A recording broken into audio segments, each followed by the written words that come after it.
Ikapitong Kabanata. Yamang taglay natin ang mga pangakong ito, mga minamahal, ay magsipaglinis tayo sa lahat ng karumihan ng laman at ng espiritu. Napakasakdalin ang kabanalan sa takot sa Diyos. Buksan ninyo sa amin ang inyong mga puso. Hindi namin inapi ang sinuman. Hindi namin ipinasama ang sinuman. Hindi namin dinaya ang sinuman. Hindi ko sinasabi ito upang kayo'y hatulan, sapagkat sinabi ko na nung una, na kayo'y nasa aming mga puso upang magkasamang mamatay at magkasamang mabuhay.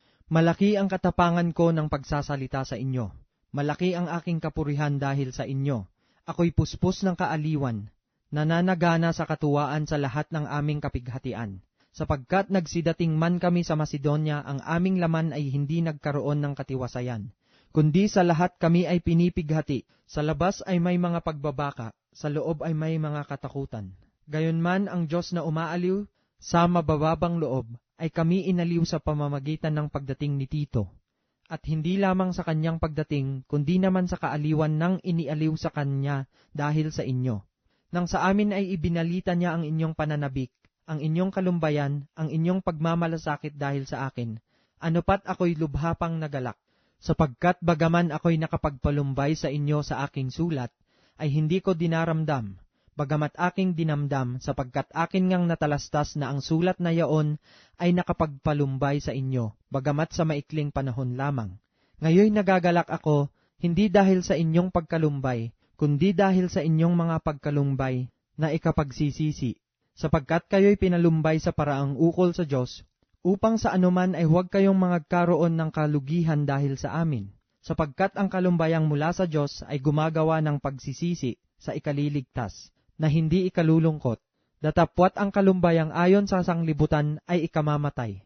Narito nga, ito rin ang inyong ikinalulumbay na mula sa Diyos. Gaanong sikap na pag-iingat ang sa inyo'y ginawa, oot gaanong pagtatanggol ng inyong sarili, oot gaanong pagkagalit, oot gaanong katakutan, oot gaanong pananabik, oot gaanong pagmamalasakit, oot gaanong paghihiganti. Sa lahat ay napakita kayong dalisay sa bagay na ito. Kaya nga, bagamat ako'y sumulat sa inyo, ay hindi dahil doon sa gumawa ng kamalian, ni dahil doon sa nagbata ng kamalian, kundi upang maihayag sa inyo ang inyong masikap na pag-iingat sa amin sa harapan ng Diyos. Kaya't kami pawang nangaaliw, at sa aming pagkaaliw ay bagkus pang nangagalak kami dahil sa kagalakan ni Tito, sapagkat ang kanyang espiritu ay inaliw ninyong lahat.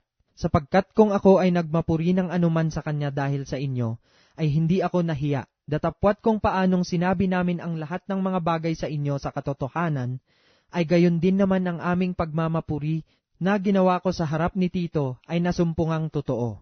At ang kanyang pag-ibig ay lubhapang nanagana sa inyo, samantalang naaalaala niya ang pagdaliman ninyong lahat, kung paanong siya'y tinanggap ninyo na may takot at panginginig. Ako'y nagagalak na sa lahat ng mga bagay ay mayroon akong lubos na pagtitiwala sa inyo.